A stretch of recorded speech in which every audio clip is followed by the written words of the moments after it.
Hey guys, it's Josh from Soul Studios. I'm excited to bring you the first review of the BeesNeez BC12A microphone. Now, most of you here have probably heard of the AKG C12, which was first released in 1953 and from what I understand was really the first challenger to the Neumann U47.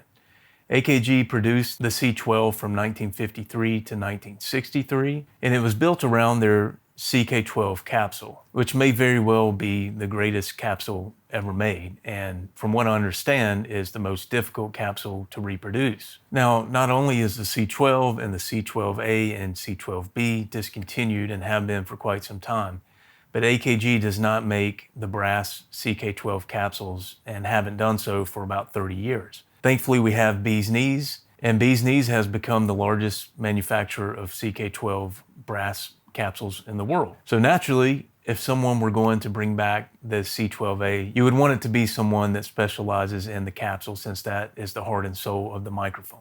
Now, just a little history on the capsule. Of course, the C12, but also the Telefunken 251 were built around it. Now, if you've ever had the pleasure of using a C12, you know it's an amazingly beautiful microphone. Open airy top end, but still a full low end, and it's one of the most beautiful sounds you could ever hear. It was built around the previously mentioned CK12 capsule, and it featured the 6072 tube. Check out how cool this packaging used to be.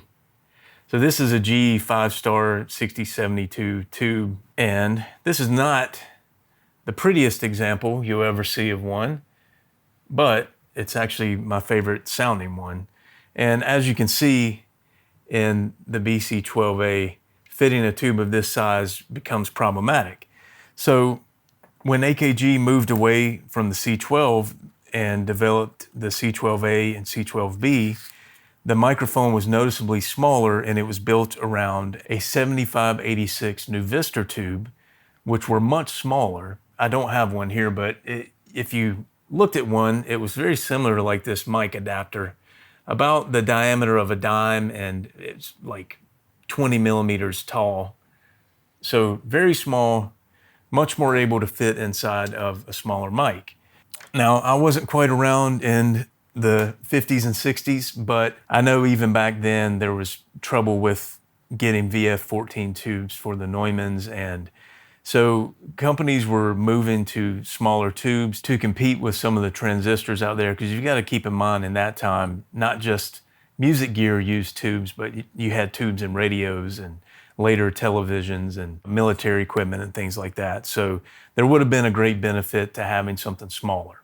Now, the one good thing for us as engineers, even in the modern time, of using something like a BC12A over a fuller size C12 clone is placement. It's a lot easier to put this on an acoustic guitar or a drum or something like that, a guitar amp, than it is a big long body C12. The question becomes, do we still have that beautiful sound of the CK12 capsule?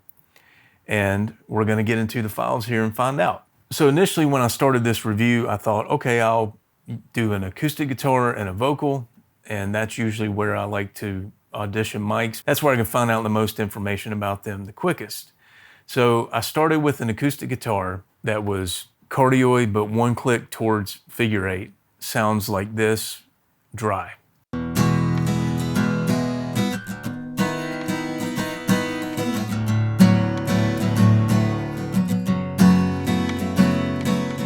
Okay, and the doubled acoustic that was cardioid, but one click towards omni, sounded like this.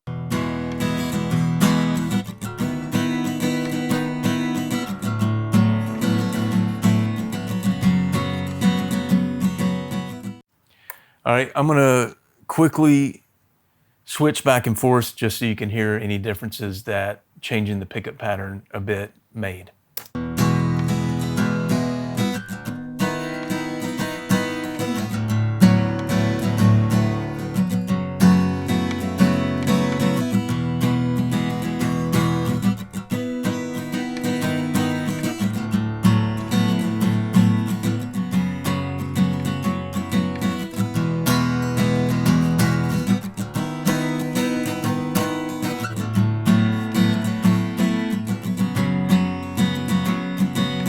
Now you have to bear with me on volume here. I realize that the first track is turned up a little bit louder, but that's usually because when you double track, you tend to play that second track louder. So not meant to be a scientific shootout here, but just wanting to show you the tonal differences. So after I did the acoustic, I went ahead and did the vocal, and the vocal went all the way to omni and just 2 clicks back towards cardioid. Well, I stared at you from across the room till both my eyes were faded.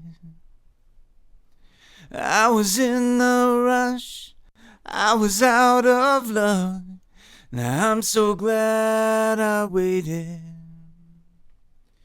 Were you almost there, almost mine? Yeah. So by the time I did the 2 acoustic tracks and the vocal, I was like, man, this mic sounds really full and really good. And what I mean by that is a lot of C12 clones that you'll try, they try to nail that bright, high fidelity top end. And as a result, a lot of them are really lacking in the bottom. But if you've ever gotten to use a really good C12, you know that it's not lacking in the bottom. It's a big full mic. So even though it has the top end, there's not a lack of low end. And that was one of the first things that jumped out to me about the BC12A was that, okay, thankfully there's this big bottom there for when you want it. So I started to get a little carried away at this point. I'm like, okay, what would it sound like on a guitar amp? And I'm going to show you here when I was testing out how I wanted to set the pickup pattern for this. I tested a few different modes, so I want you to hear that real quick to show you the differences and the tonal variations that you can get just by changing the pickup pattern.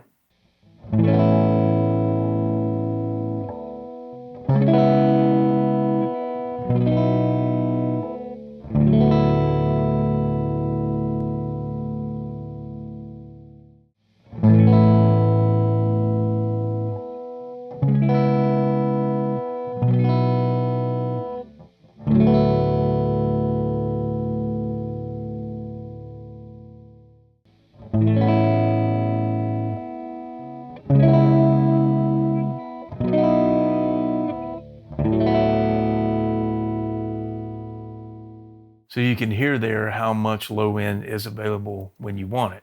So moving on, I tracked a couple of heavier electrics, and this is a great example of the difference that you can get in the top end between cardioid and figure 8.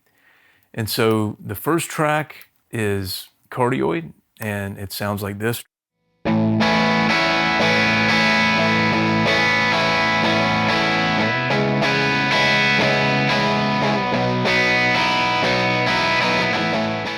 Honestly, a little bit crispy on the top end for what I would generally prefer on an electric, but I left it like that so that I could show you figure 8, which sounded like this.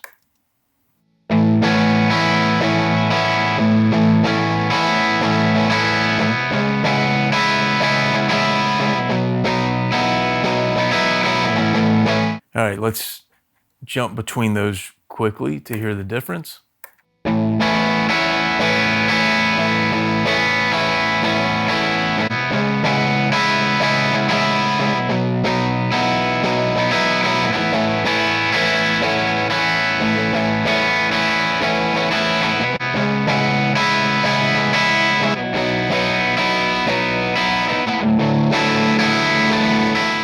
So figure 8 sounds like how I would EQ cardioid if I were given that track to mix. So anyway, so cool to have that much tonal variation just through the pickup selector on the power supply.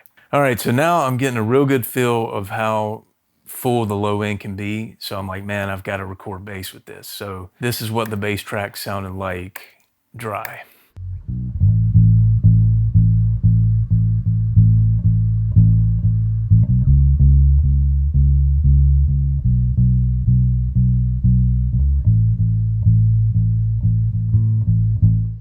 And I've gotten this far and I'm like, man, I got to set up my drum kit. I've got to hear this thing on kick, snare, etc.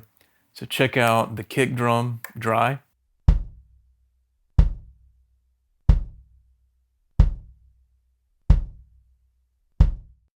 Okay, snare.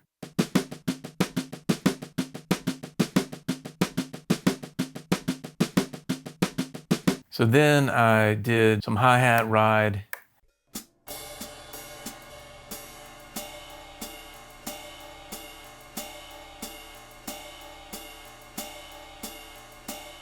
Okay, I want you to hear the whole song now. I just did basic little quick mix. So here we go with a cover of Won't Stop by One Republic with the BeesNeez BC12A on every single track that you hear.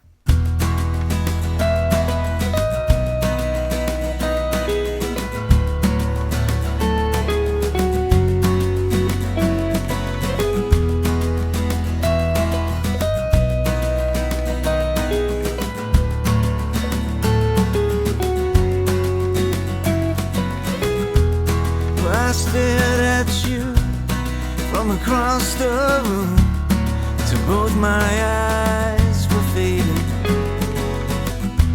I was in a rush, I was out of love.